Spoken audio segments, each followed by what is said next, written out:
Hi, everybody. Dennis and Julie. Dennis Prager and Julie Hartman. You imitate that. I know. Watch it. Why would you have me say Julie imitated my opening? I did right before this. Do we have a video of it? And no, thank God. So So funny. I don't understand though. There's no variation on it. Those are our names. I'm sort of obligated to state our names, and then we move on. No, what I was making fun of wasn't that. Yeah. I was making fun of what comes after. The show number. Yes, and I was saying, Sean. Hello, everybody. Welcome to Dennis and Julie. I'm Dennis Prager, Julie Hartman, Dennis and Julie. Sean, what number is this? Oh, God. Boy, do I regret having mentioned this. You know, I've got a theory. You know me and my theories. I've got a theory on the amount of pricks in a fork. You know, my theory... The amount of pricks in a fork? Is that the fastest unit of time you're is right the about week. that. You're wrong about You're going to love pricks this. in a fork. Okay, welcome, everybody. We're in a goofy mood, apparently. So Julie actually said to me she has a really serious, or at least, I don't know if it's serious, but a real subject on your mind. Is that correct? Yes, I do. By the way, before that, though, wasn't there something else we had mentioned? Yes. Yeah, what was that? That all my besties are in their 70s. Oh, yeah, that's very interesting. No, it's a fun but serious, it's a fascinating and I think worthy of a couple of minutes, just a couple of minutes. So you mentioned in passing to Sean prior to the show something to the effect, Sean, I'm paraphrasing. You do a better job paraphrasing me than I do you. But, most of the people I'm closest to in life are 3 times my age. Oh, yeah. And it's true. No, it's not a cute line. It is true. So I think that's rare. I think it's terrific. Oh, it's rare. It's terrific, but it's rare. This is the first time, I think, in history that the overwhelming majority of time of young people is spent with other young people. Why do you say that?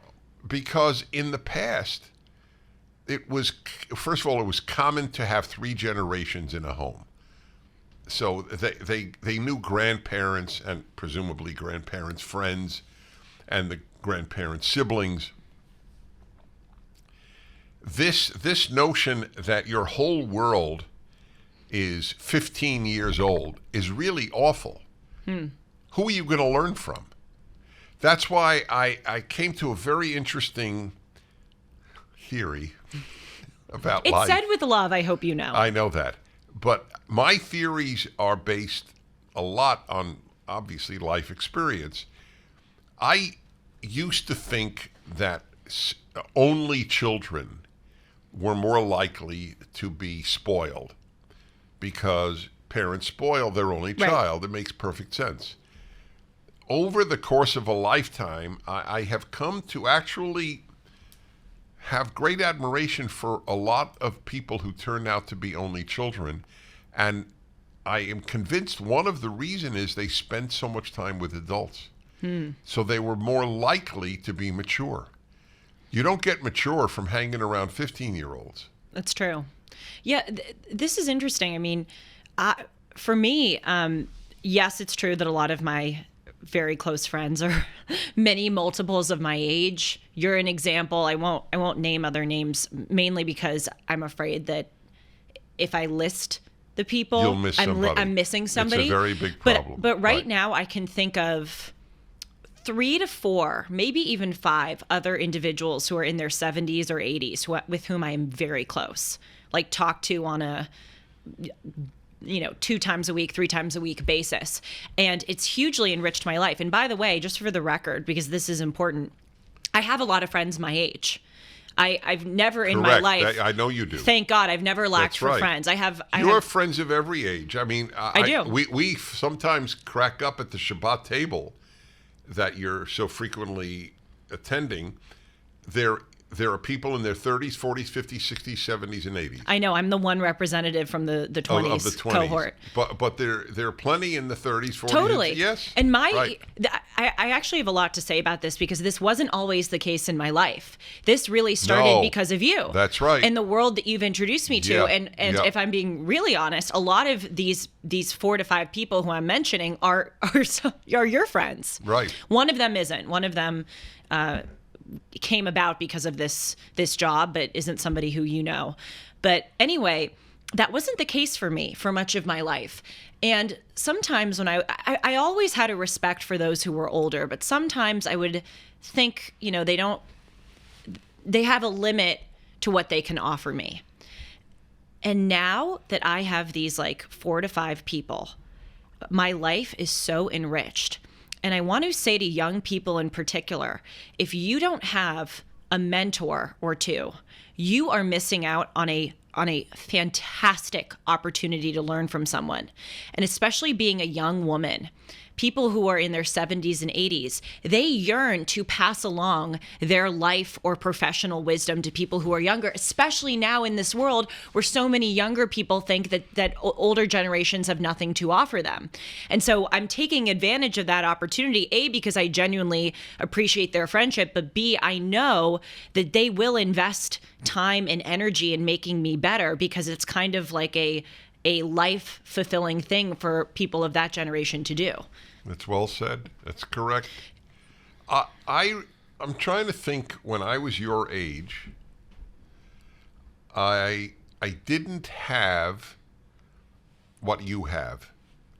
I had, let me think, I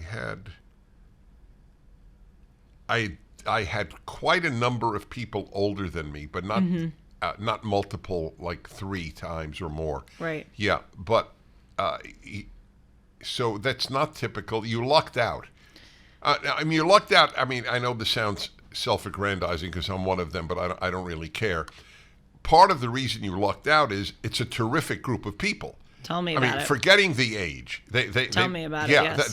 that's a big factor here. Mm-hmm. The age is not the reason you're close to them. Mm-hmm. It doesn't matter is more true than it's the reason.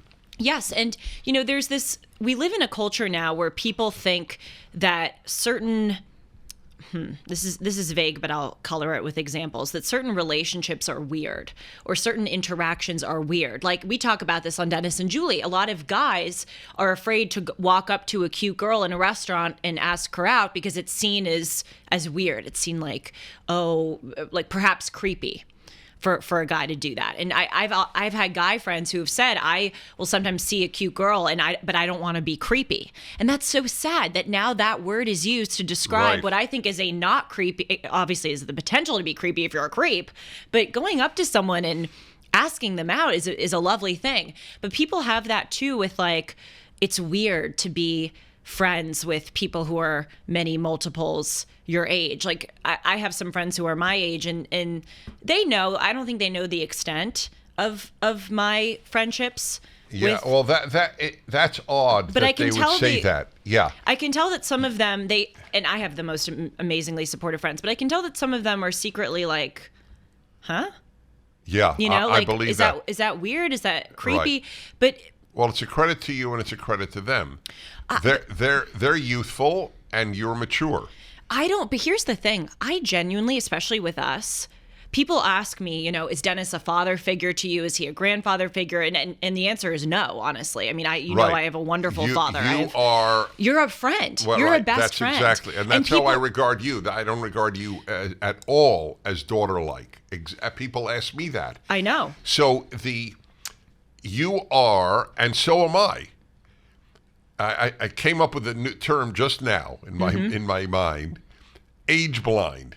Yes. Like colorblind. I don't discriminate on the basis of age. No. That's not what colorblind means. It doesn't matter. Yes. That's the point, which is what it should be. Age shouldn't matter any more than it matters in the direction of the youth. Right. If you're a quality human, what do I care if you're 24?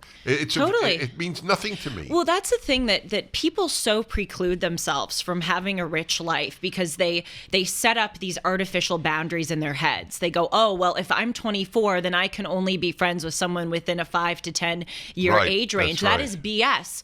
I mean, there's a 17-year-old girl who listens to Dennis and Julie. I won't say her name, although I think I've shouted her out before. And she emails me sometimes, and I would consider her a friend. And she's what's 24 minus 17? 7 years younger than you. I wasn't a math major. I don't know. But she's a deep quality human being. Right. And if we were ever in the same city, we would go to lunch and I call her a friend. Why would I think that that's, but a lot of girls my age would go, well, that's weird to be friends with a 17-year-old. You're just harming yourself. And I have adopted this philosophy of life, which I think is the secret to everything. Find good people. I don't care if they're 3 times my age. I don't care if they're 7 years younger. I don't care what race they are. I don't care where in the world they are. I don't care what walk of life or what job they do. I mean, Robert Florzak, I'm shouting him out because I've mentioned him. He's one of the 4 to 5 who I speak with frequently. He's an artist. Did I ever think I'd be friends with an artist? I don't consider myself to be an artsy person. But people will go, oh, well, I'm not interested in that, so this person has nothing to offer me. And he's opened up my entire life to the beauty of art. But it's just sad that people silo themselves, but they're doing it to themselves. So I'm segueing.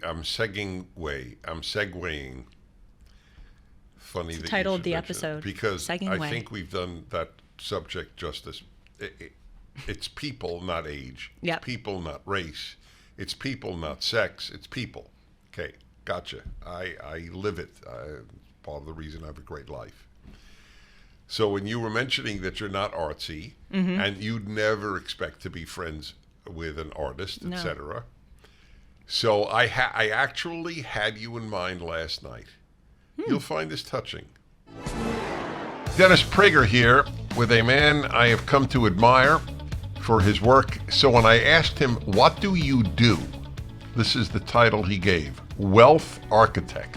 Very simply put, I am a wealth architect that helps my clients accelerate the way they grow your wealth. It's not how much you make, it's how much you keep. The Internal Revenue Code is embedded with a number of things that you can take advantage of. It's what I call playing tax chess. We take the time to play tax chess in your favor. We give our clients unbiased, independent advice across all areas in their financial life because we have no incentive to sell anything. I was taken enough and impressed enough to have you do my work. And you have, in fact, saved me a serious amount of money.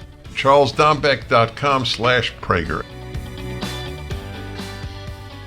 So right before I went to bed, I decided I was going to really treat myself.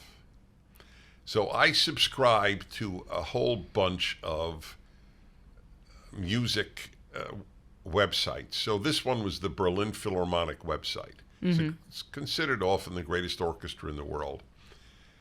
And what were they doing? Beethoven's Third, right, with Herbert Blomstedt. Oh, talk about age. This is touch you. So they have recent and old performances on video that you can watch if you subscribe to the Berlin Philharmonic website. So they had Herbert Blomstedt. So Sue and I met Herbert Blomstedt the week before the COVID lockdowns.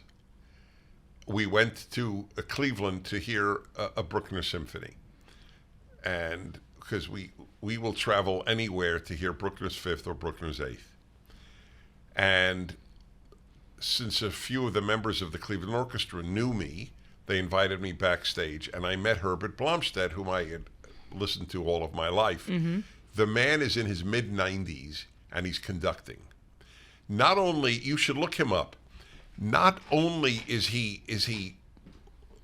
he conduct this whole symphony, which just even physically takes effort. It's well over an hour, that symphony, maybe an hour and a quarter, maybe an hour and a half, probably an hour and a half. But he's also, I know this sounds bizarre, He is a very handsome man in his 90s. With his he has beautiful white hair, and he's a good-looking man. He's what is he? Dutch? No, he's I think Swedish. And anyway, the guy is vibrant and alive. And I was watching Beethoven's Third, and as it came to the end, I started to choke up, which is very typical of me. I very frequently tear up at classical music. And watching it is so dramatic. I have this romantic view of humanity when I watch an orchestra. I really do. I go into a different world, not only for the music, but watching all these different people. Every one of them is a virtuoso. Every one of them is a magnificent player. But they have I always think of this. You must suppress your ego to be a member of an orchestra. You can't show off. Well, that's what you say about being an all-star versus being on an all-star team. That's right. Perfect. Yes, it's a perfect example of it. The best example in some ways. So, okay, long story short, I'm watching and listening to Beethoven's Third, and I give you my word, at one point I thought, is it possible for Julie to get to love this? Because, I have, thank God, introduced you to a lot of wonderful things. And by the way, it doesn't matter to me. It has no impact on how I see you, whether you fall in love with classical music. Zero. But I was just wondering, given your depth, because I have made peace with the fact that there are deep people who won't love classical music. I made peace with this 50 years ago. Right. But nevertheless, knowing you and your openness to like art with Robert Florzak, could I get you into music? Can you do music with Dennis like art with Robert? Well, I'm actually trying to do that. In the car nowadays, I'm listening to a classical music playlist, and I'm slowly learning to appreciate it. It's sort of like tasting a new food. It's almost like having spicy food for the first time. It's going to be overwhelming, maybe a bit uncomfortable at the beginning, but then you can learn to like it. I've been thinking lately, it's, again, whenever you bring up something on Dennis and Julie, it fits so in line with something that I've been contemplating. Because like you, I have theories on everything, and I try to take takeaways from everything in life, literally everything. I think that you can learn to love something. That's right. And that is a recent realization, because I thought, and we've talked about this before. I thought, like, okay, you kind of have your interests, and those are the boundaries of your life. I never considered myself to be someone who would be interested in art, because quite frankly, every time I went to a museum growing up, and God bless my wonderful mother, whenever we would travel, she would take us to a local museum in that city. I remember being so young and sitting there on those couches in the middle of the rooms and kicking my legs and going, oh, when is this over? And I could understand looking at a painting that it was significant and it was something that I should have a level of respect for, but it never moved me. I just didn't get the whole craze around it. And to I guess dedicate this whole episode to Robert, at least at the beginning, Robert fundamentally, permanently changed that for me. And I will always be grateful for him, because and this is where, like, people, I just want to shout out the secret, seek out mentors and figure out what they have to teach you. You can learn something from everyone and every subject. I was telling you, I had dinner with a doctor recently, and I was asking him a lot of questions about his profession, and he taught me interesting things, not just about his work, but that led me to greater life takeaways. People just, again, they silo themselves. And with Robert, sometimes you need a coach telling you why something is beautiful, and then you can grow to love it. Like, Robert sat with me and he goes, look at the way that artist painted light. That's just done with pigment. How did he make that figure look glowing, shining? And then you start to go, yeah, you're right. That's that does take an enormous amount of skill. And then you kind of lay the foundation for loving something. So we've kind of been sold this bill of goods that people have their interests, they have their truths, and they have to stick to them. I think that you can learn. So what they have to have a passion. It's actually it's worse than that. Mm-hmm. What most people think is, look, I love, and then they'll fill in, 70s music. I love contemporary music, contemporary pop. I love rock, and that's fine. I have no issue with that whatsoever. But they think, and it's understandable, they think that that's it.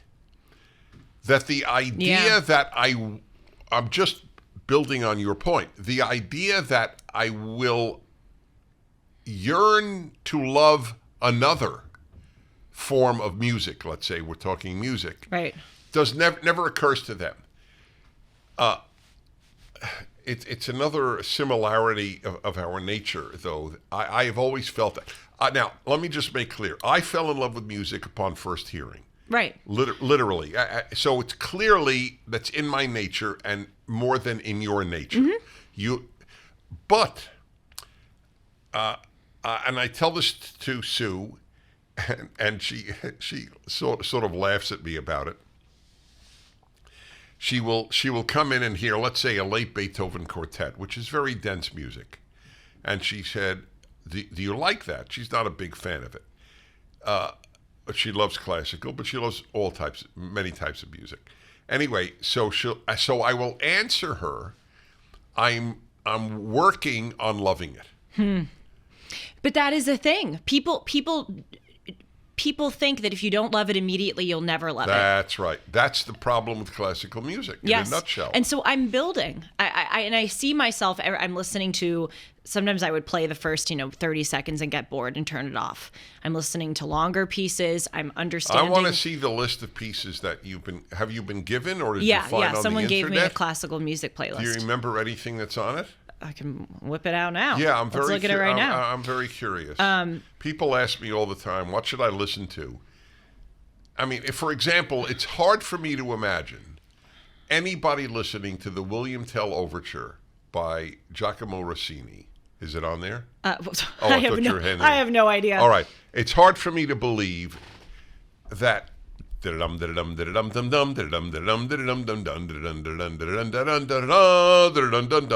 that was the Lone Ranger theme, and that's how it became famous for the TV show The Lone Ranger. But I find it hard to imagine not liking that. Well, I think the reason why I now love art so much and I'm becoming enamored with classical music is because there's a seed of awe at the center of it. I think that's the key to loving something, appreciating how much work and skill it took for that individual to produce what they produced. I weep at the end of a lot of symphonies, and I never cry, it's this funny thing. But there were two of the reasons I love classical music. One is how deeply it touches my heart, and the other is how deeply it touches my mind. They're not the same. You have the mind part. I don't know if you'll ever have the heart part. Well, the heart part, I think, I hope this makes sense, but growing up in my generation, we haven't really been connected with those transcendent, eternal, touching things, whether it's music or art or great dramatic plays, theater. Like our influences are so kind of shallow that we haven't learned to be touched. Yeah, we haven't felt what it's like to be touched. Does that make any sense? Yes, like when you're growing up watching does. SpongeBob and rap music, you're not connected with the eternal. Sean wants to offer a thought. There's a disconnect, he says. In America, between younger generations and older generations, it's like old generations are put out to pasture, where in other cultures they're revered. Right. No. Yeah. Totally. That's right. So could they hear you, or do we have to repeat you? we have to repeat. He was saying there's a disconnect between younger generations and older generations, and we used to revere people who were older. And other cultures. And other Right. cultures do. Right. I mean, I had a friend in college who's from Poland, and I asked him, I said, what were the main culture shocks coming to the United States? Yeah. And he said, it is the weirdest thing to me that the way that you treat the elderly, that your grandparents don't live in the home, and that kids don't call their grandparents or visit their grandparents on a consistent basis. He said that above anything else. That's fascinating. There are many good reasons to buy gold and silver. Bank failures, digital currency volatility, emerging market countries trying to topple the dollar as a global reserve currency. Julie Hartman here for AmFed Coin and Bullion, Dennis's choice for precious metals. If you ask AmFed owner Nick Grovich to simplify the case for precious metals, he'll tell you that when President Roosevelt recalled the gold in circulation and paid people with paper money, they received a $20 bill for a $20 gold piece. Today, that $20 bill won't even fill half of your gas tank. But the gold piece is worth about $2,000. Which would you rather own? Now let's simplify the reasons to use AmFed Coin and Bullion. Nick's been in the industry for over 42 years, and he's proud of providing transparency and fair pricing to build trusted relationships. If you're interested in buying or selling, call Nick and his team at AmFed Coin and Bullion, 1-800-221-7694, AmericanFederal.com, AmericanFederal.com. Yeah, it's Knocked a horrible, me off my rocker. No, It is. It's a horrible loss. It's terrible. I think we lost it again. Tell Do you want my everybody your number. passcode? Yes, of course I want No, your I'm not going passcode. to tell you my I passcode. can't. You won't? Unbelievable. I'll tell you, but we're on the Okay, air. I know. I am joking. Okay, correct. So the Sasson Organ Symphony is mind-blowing. It's By the way, this is Jordan Peterson's classical music Oh, playlist. is that right? So he this is puts up for one? public All right, let's consumption. see. Franz Liszt Concerto No. 1 is fantastic. Who does he have play? There were Okay. like 1,000 songs in there, and I just Piano shuffled them in the car. So Liszt wrote 2 piano concertos. He has them both on. They're both fantastic. See, I have no idea who these people are. Okay, he has another Liszt piece, Concerto Pathétique. If I don't know of a piece, it's pretty rare. Beethoven. know of Okay, any. so he has all of the. Oh, okay. See, I'm not the only Beethoven symphony I'm not a fan of is the 6th. That's an interesting thing. So Keep scrolling. Beethoven's 5th. Oh yeah, well he has the right performance, Carlos Kleiber. And Jordan also has a blues playlist, jazz, Oh, romance. really? Yeah, and Oh, I just that's listened cool. to those too, because I'm not very literate in classical music, but similarly, Yeah, this I'm is not, a very long list. Yeah, I'm not literate really in jazz. jazz or Yeah. even in like I was listening to a song the other day called "Where Have All the Flowers Gone." It's apparently pretty famous. Yeah. Where have all the flowers gone? You never heard that before? Was that Peter, Paul, and Mary? Yeah. Yeah. Even God, if I know that, that's really well known. But it shows you that what we don't learn, and what I was saying before, I think is really important, that you grew up in a culture where there were all these kind of, I know the word eternal is corny, but you could more easily connect with the eternal.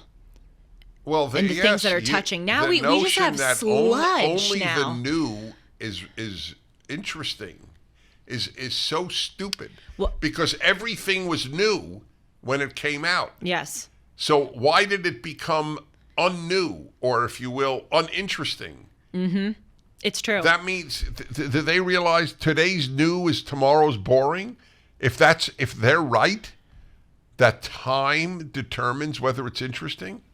Well, there's been a loss of conservatism, actually. Because we don't conserve. We don't conserve. Right. We don't endeavor to carry on the torch. We want to of what they've passed on to us. We want to remake the wheel. That's one of the things that fascinates me about classical art that was done between 1400 and 1600. I look at those pieces and I go, wow, they were so far ahead of us and they were many centuries behind us. Isn't that an interesting paradox? Like, Yeah. we should be creating things that are extraordinarily, building on these great techniques. Like, if you look at art in the 1400s, it's a vast improvement from art in the 1300s, which is a vast improvement from art in the 1200s. Like, there seemed to be this kind of upward trajectory of learning the previous techniques, carrying them on, elevating them, and breaking some new ground. We've turned back the clock. We've gone back to like the primitive drawings on rocks. That's what you see in most exhibits now. It's like a piece of canvas with a line through it. It's the age of, and it's been this way for 50 years at least, maybe 100, where the non-talented can be celebrated. Mm-hmm. That was not true in the past. You had to have talent as an artist to be celebrated. Today, look, what was it at the Guggenheim Museum? A guy nailed a banana peel onto the wall. Yes. When I was younger, I would go to these museums on class trips, modern art museums. And I would look at these paintings and you'd see these people oohing and aahing over like the banana on the wall or the one stroke of paint on a canvas. And I remember feeling like they were a part of a club that I wasn't in on. Like they're seeing something. I half thought it was BS, but there was another half of me that thought there's no way that people can be like, I must be missing something. They're a part of some secret club of understanding that I am unable to reach. And let me tell you, it's BS. Right. It's a hoax. The greatest amount of art in most modern art is the description. I know. That's the art. I know. It's true. So this segues me nicely into what I wanted to talk about, which is, we're saying that we've kind of reversed course with art, with music. We built all this up and now we're coming down. That is true of the way that we regard the dignity of human life. I was recently reading some articles on the prevalence of euthanasia in the Western world, and it is absolutely staggering. Some of the things that are going on. Let me just quickly pull out. I have these articles. Actually, where the hell are they? This bag. By the way, I get so much of my news and sources from the Epic Times and talk about being a deep person. The Epic Times is fantastic. If you want to be a deep person, get a weekly subscription. It's once a week paper copy to the Epic Times, and they have a life and tradition section. I have learned more from that section than any other source. And they profile a painter. They profiled a postcard illustrator. I think it's the most important newspaper outside of the Wall Street Journal. It really is. Okay, so anyway, so there's this guy. His name is Wesley Smith, and he writes all of these articles on this subject, euthanasia, okay?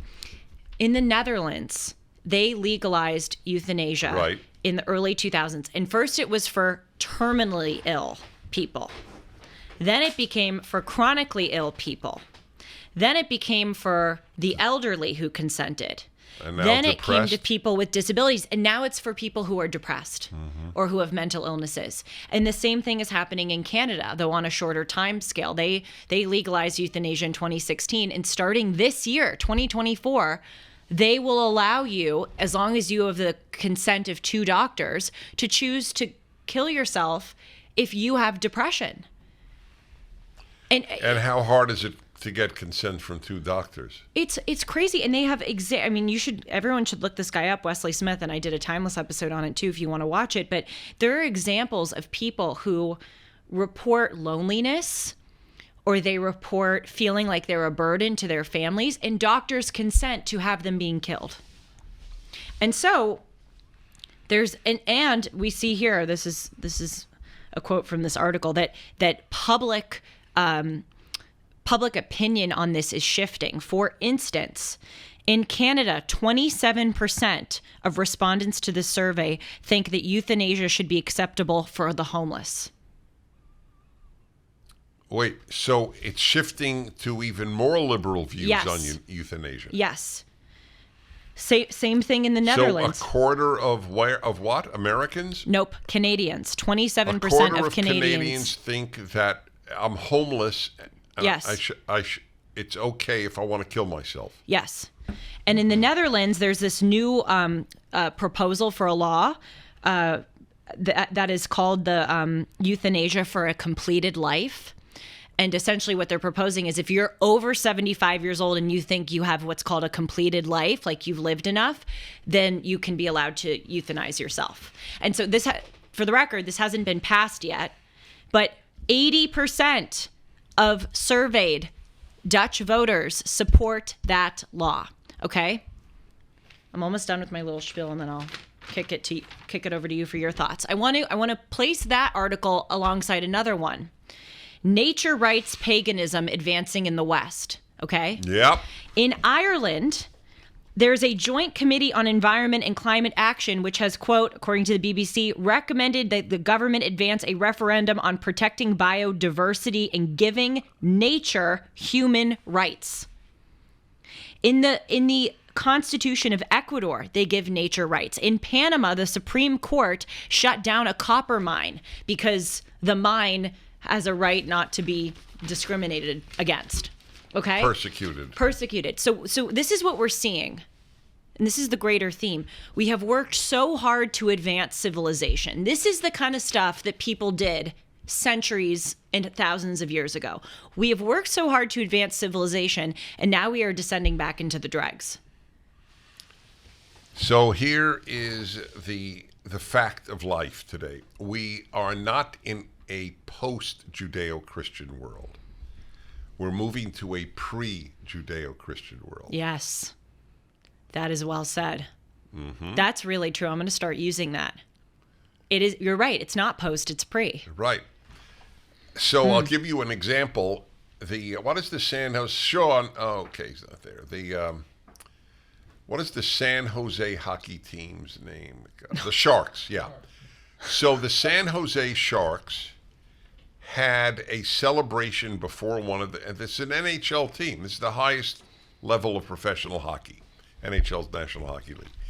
So the San Jose Sharks last year, this will blow your mind, had an evening, a salute to the Aztecs.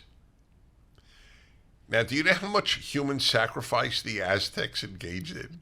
I mean, now, if there's any group that I'm not dying to salute, it's those who engaged in human sacrifice. Oh, but that's what they're doing. That's what I say. Pre-Torah. Well, you know what? Here's the thing about this. Euthanasia is a very complicated subject. I actually really appreciate hearing your thoughts on it because, if I may, and you've written about this publicly, I know that you have a particularly close example with Bruce. Right. Which we'll provide details about in a moment. But, you know, I've contemplated this because of my sister with autism. You know, and the amount that she has suffered and been subjected to terrible severe care. autism. I want people to understand. Yes, it's very. I mean, I'm not. That doesn't mean I'm for. I'm saying I've thought about this, right. And I understand. Your honesty is exemplary. Go ahead. Of course, I mean anybody who has a relative with a severe disability sees how much they suffer. And Why which wouldn't? Is permanent. Yes, and so I understand too. I was reading comments online about euthanasia, and people were saying I had a sister who had a brain tumor and watching her suffer in the final few months was just inhumane. So I understand this is complicated, but we're now in the territory where, you know, people are supporting the homeless, people are supporting if you're depressed, and it just reflects a greater I always struggle with this word. Diminution in the value of human life. Mike Lindell and MyPillow employees want to thank all of our listeners for your continued support. To thank you, they're having an overstock clearance sale right now for the best prices ever when you use the promo code Hartman, and you get free shipping on your entire order. Get 50% off of the MyPillow 2.0 and the brand new flannel sheets that just arrived and won't last long. Get 6-pack towel sets for only $29.98 and take advantage of free shipping on larger items like mattresses and mattress toppers, 100% made in the USA and on sale for as low as $99.99. Everything is on sale, from the brand new kitchen towels that have the same technology as the bath towels that actually absorb, dog beds, blankets, couch pillows, and so much more. To get the best specials ever, go to mypillow.com and use the promo code Hartman or call 1-800-566-6745 and get free shipping on your entire order while supplies last.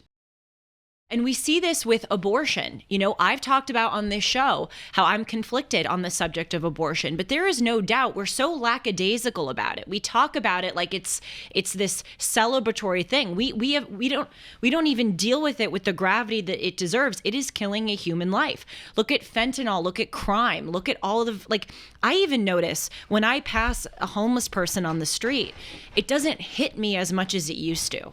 When I was younger and I saw a homeless person, I was heartbroken. I remember talking with my dad about volunteering at shelter. It really affected me.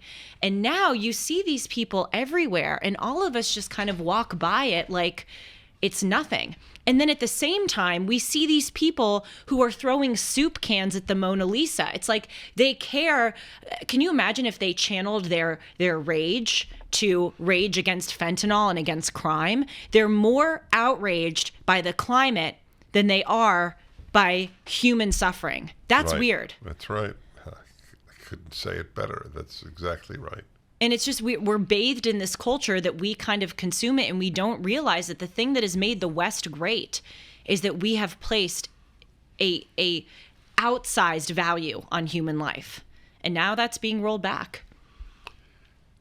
But your ambivalence is worthy in cases like the example that you gave, that I gave, is my stepson's dad,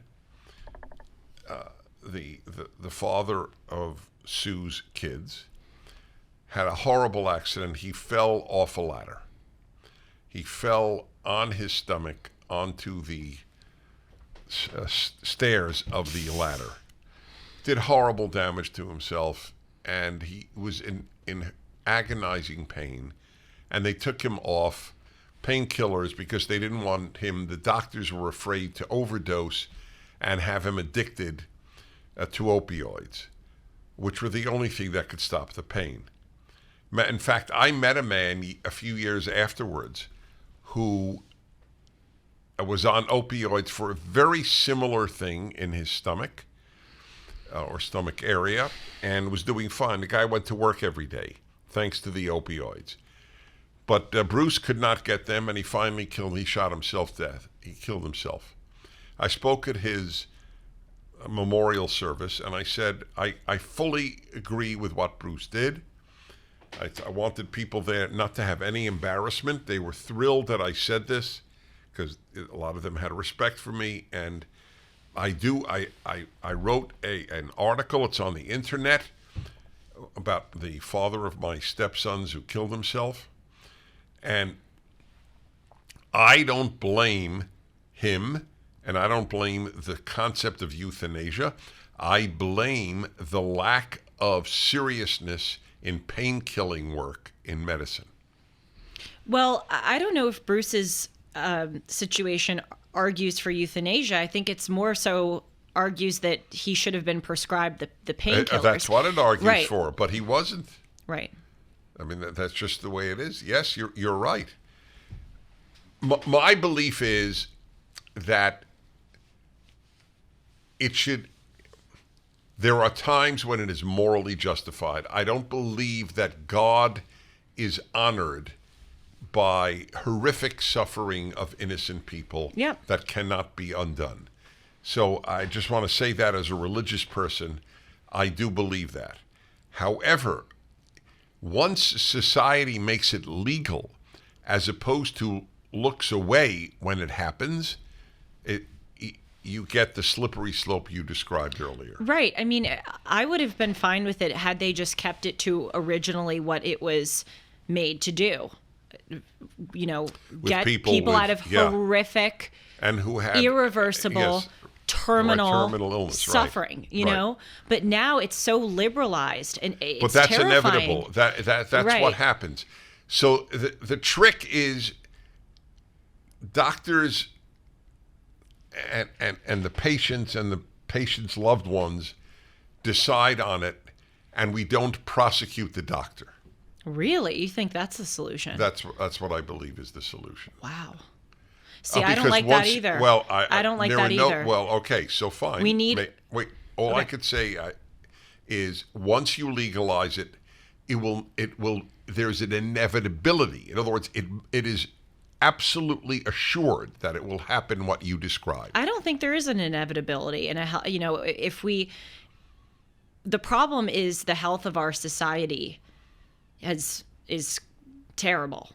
And I think if we were a healthy population, if we had our heads screwed on straight, we would understand that the limits of allowing this. I don't think so. I don't think it's inevitable. Tell me, I'll give you an example having nothing to do with euthanasia, civil rights legislation. Well, yeah. So I was passionately for it. I was a kid, but I was passionately for it because it was so egregious what the discrimination. A black can't eat at a lunch counter. I mean, that's absurd. Right. Can't check into a hotel. But Barry Goldwater was right. He said, it's disgusting. He founded the NAACP in Arizona. That's how committed he was. And he desegregated his family business, Goldwater's. Right. He was magnificent on the issue of blacks and discrimination. But he was against the civil rights legislation as a law. He said there will be no end. There were two reasons he gave. First of all, if we're really a free society, people should be free to be obnoxious. And he's right. And he turned out right. And I say this as a Jew. You're an anti-Semite and you don't want me to eat in your restaurant because I'm a Jew. You should have the right to be despicable. Because the greater threat to my society, at least American society, is not that all of a sudden all restaurants will close down to Jews. The greater threat is that tomorrow you won't want a Nazi to dine in your restaurant and you won't be able to block it. So anyway, he predicted correctly that one was the freedom issue and the other was government intervention. Yes, that it won't end. And now it hasn't ended. Oh, prime example. The state of California on January 1st, 2024 mandated that if you are a department store with over 500 employees, you have to have a gender-neutral toy section in your department store. Guess what they cited? Right. Huh. The Unruh Civil Rights Act of the state of California. Okay, you are discriminating on the basis of gender by not affirming. Right. That's what they use in the I read the documents. That's right. Affirming people's gender. Now that never-ending addition, Vietnam era status, trans, everything. It doesn't end. I remember on the radio saying, well, wait a minute, folks. Let me understand something. I run a retail operation. I run a retail store. And one of my salesmen decides to wear a dress. Can I, as the employer, say, I'm sorry, I'd like you're a man, and I'm not talking trans. He identifies as a man, but he wants to wear women's clothing. It's very common. Mm-hmm. I don't get it, but it's very common. And why can't I, as an employer, say, I'm sorry? It makes most of our customers uncomfortable. Mm-hmm. We are a retail business. Mm-hmm. We need customer goodwill. Don't wear a skirt to work if you have a beard. But under legislation, I would be sued up the kazoo because of civil rights legislation. So that's why I say to you that as soon as you would allow euthanasia legally on X, it will be 2X, then 1Y, then 1Z, or 1Z for our listeners outside of the U.S. Well, to support your point, we saw this with abortion, that when abortion was legalized, it just skyrocketed. And in 1973, when Roe was passed, both Democrats and the Republicans, the few Republicans who supported it, agreed safe, legal, rare. And to your point, it just spun out of control. So I hear you, but it's your alternative of the doctors just not. That has its own slippery slope. Totally. Of, well, doctors can just kind of wink, wink, nod, nod, do things on the side, right. including killing people. That's right. And that's not.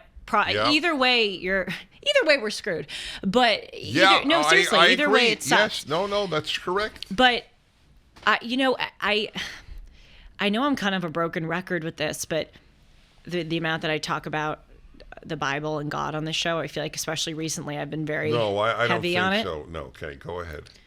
So much of what we are seeing is a rebellion against Judeo-Christian values, Yeah, of and course. the antidote to Yes. it. I mean, for instance, this whole idea of more countries are granting human rights status to nature. That's what I said. We're going to Yes. Judeo-Christian. You read in the first 30 chapters of Genesis, it's saying, human beings are created in God's image and likeness. Nature, plants and trees are not. In Genesis, I think it's verse 26 of chapter, sorry, I cursed. Sorry. I really want to know my chapters and verses by heart, but I'm not there yet. But it says when they're created, when God says man is in our image and in our likeness. 126. Thank you. He says, and man will rule over the birds and the creeping things in nature. It is like God gets it. It's a prescription of. It doesn't mean that you should inflict suffering on animals. You shouldn't be like unruly in nature, but human beings have a superior status to nature. And now we're seeing the opposite, where nature is increasingly having a superior status to human beings. Status. God has a superior status to us. Yes. Parents have a superior status to us. Well, that's what you write Right. about distinctions. Yes, distinctions. It's everything. And we don't have distinctions anymore. But so much of this is just you can literally outline, here's the biblical value, here's the exact way that it's being inverted. Leftism is I don't use the term Antichrist. I'm not Christian, but it's not for me to use, therefore. So I will only say it is the anti-Bible. Dennis Prager here with a man I have come to admire for his work. So when I asked him, what do you do? This is the title he gave, Wealth Architect. Very simply put, I am a wealth architect that helps my clients accelerate the way they grow your wealth. It's not how much you make, it's how much you keep. The Internal Revenue Code is embedded with a number of things that you can take advantage of. It's what I call playing tax chess. We take the time to play tax chess in your favor. We give our clients unbiased, independent advice across all areas in their financial life because we have no incentive to sell anything. I was taken enough and impressed enough to have you do my work. And you have, in fact, saved me a serious amount of money. CharlesDombeck.com/Prager. Leftism is anti-Bible. It is the antithesis of biblical values. It's the antithesis of American values. The American Trinity is... And by the way, they admit this. This is, right. they actually say this. American Trinity. E pluribus unum, liberty, and God we trust. The left hates all three values. That's why there's two national anthems at the Super Bowl. Really? I can't. You didn't know that? I didn't know that. I don't watch any football. Oh no, you don't have to watch football. This is a huge issue. It's the subject of one of my columns. That the Super Bowl has two, the national anthem and the black national anthem. We're a member of there were two nations in America: Americans and Black Americans. And again, look at all that we did to get to the point of colorblindness and unity, and then we're going back, as you say. We're going back to the pre. I mean, what other group in American history would support having two national anthems? The KKK. That's and right. white supremacy. So we did all this work to rid that terrible egregiousness from the way that we do things, and then now we're reverting back to it. In Canada, it's now common on campuses. You have black dorms, black restaurants, everything exists just for blacks and just for whites. Well, progressivism is so progressive that it's regressive. Maybe because it goes in a circle. Right. But why do you think it is? I cited the example of the people throwing the soup at the Mona Lisa. And I want to say to them, are you as angry about the fentanyl overdoses and the slaughter of innocent human beings on the street and people dying seeking euthanasia because they're depressed and they're alone. Are you as outraged about that as you are by climate change? And the answer is no, because you see how they're directing their energies. Why? Why do you think that is? Why do you think that is? Well, it's the abandonment of the Judeo-Christian value system. I mean, you in a sense, have preceded it with the answer. I think there's another answer. I agree with you. That's 80% of it. I think that crusading against climate change is the far easier battle. Correct. And people want to have the glory of being a change maker. Well, I've said this all of my life. The left fights made up evils.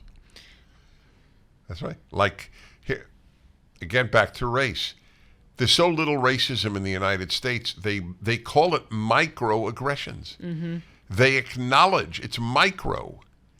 It's in the micro, and they are micro. And then they make up nonsense as, so to say you're race blind, it means you're racist. That's a lie. Race blind is the opposite, literally the opposite of racist.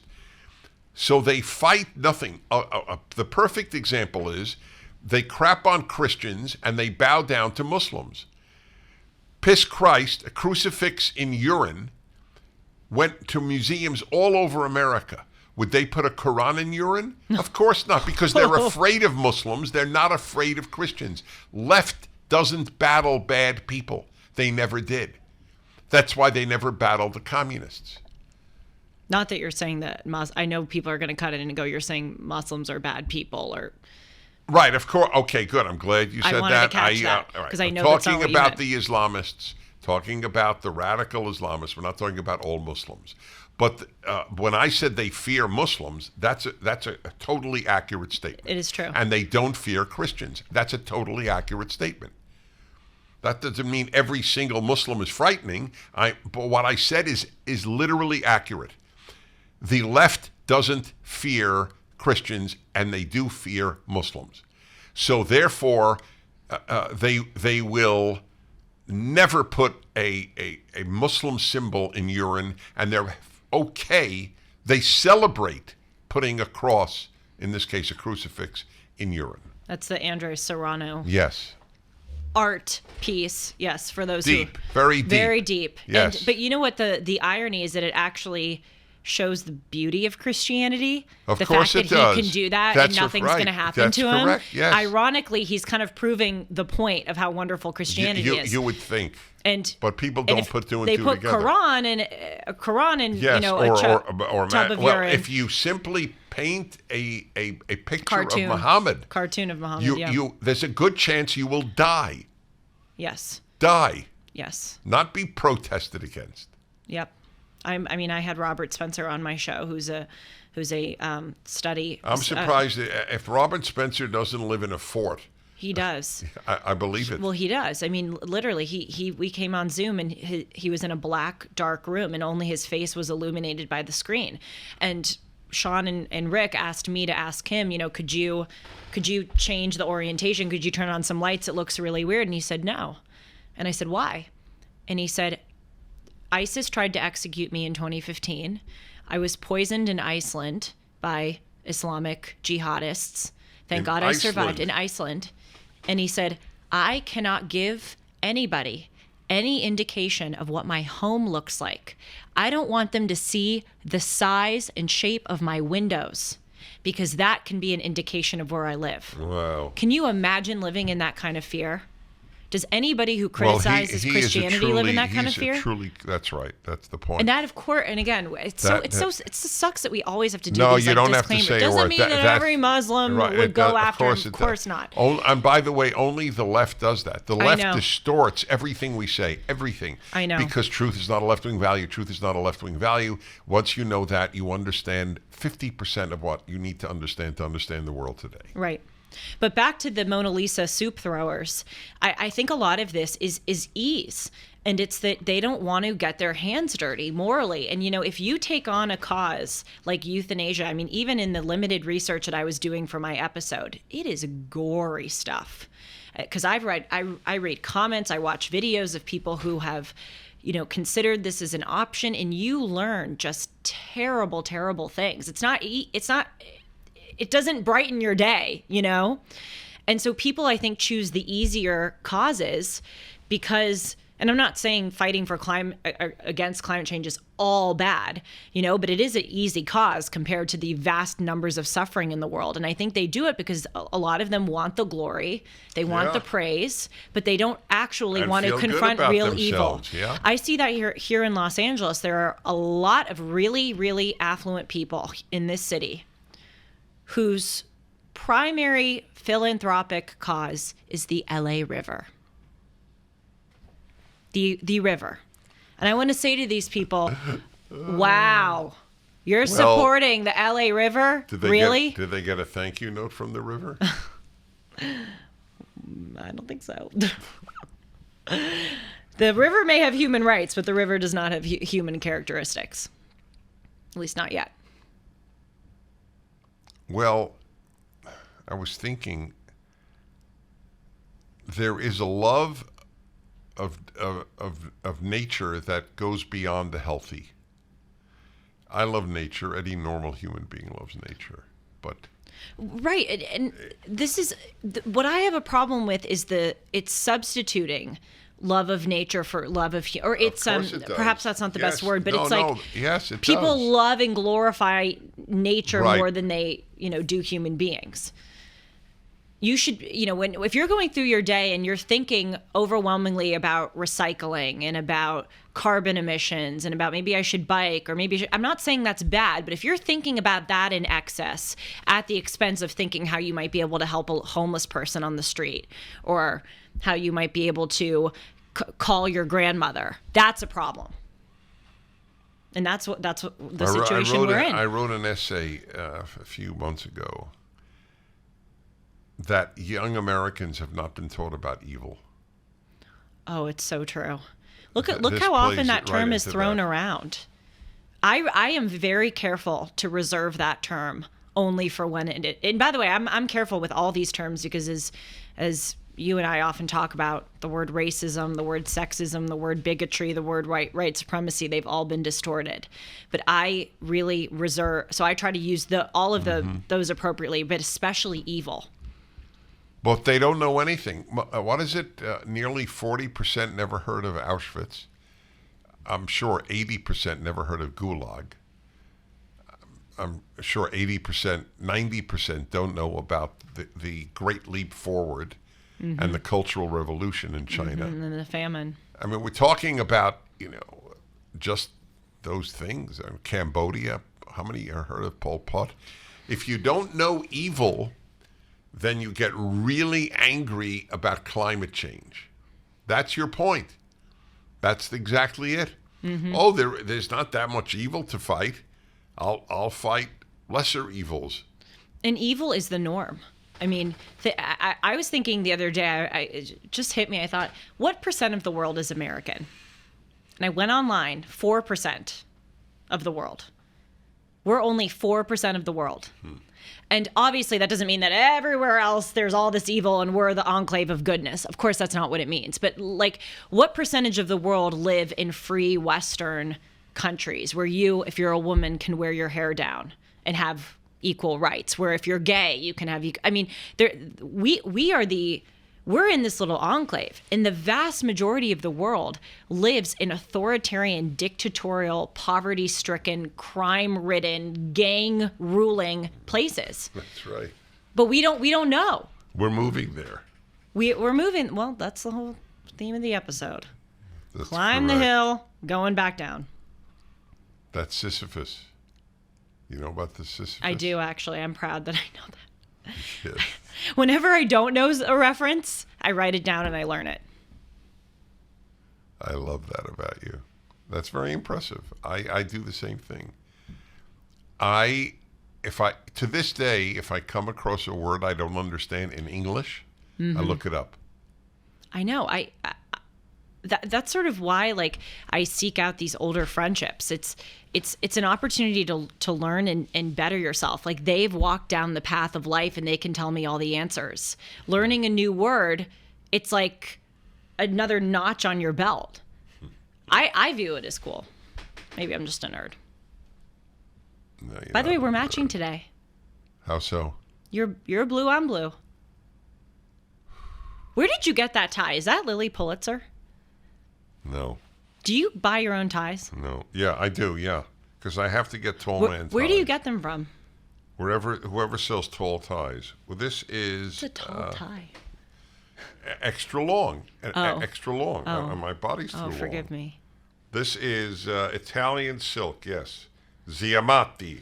Ziamati. You know, by the way, something I learned, I was reading Bernard Lewis's book on Islam, and in a lot of Muslim societies, they don't have men wear a tie. You know why? Why? It resembles the cross. That's why Sean doesn't wear a tie. Yeah, you finally figured it out.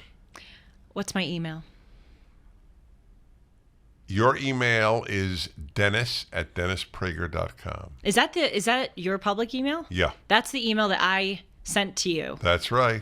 and it's amazing you saw it. That's actually good. You should publicize your email in addition to mine. Dennis@dennisprager.com. But you should definitely write Julie because she forwards some of the best ones to me. I do. They're very touching, actually, what people write.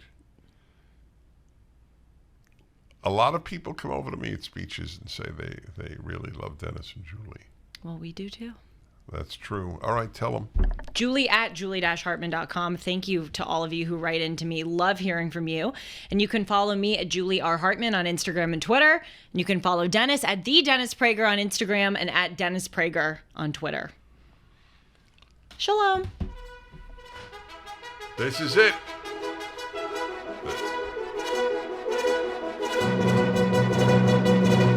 Tell me, folks. That's a great way to end. Listen.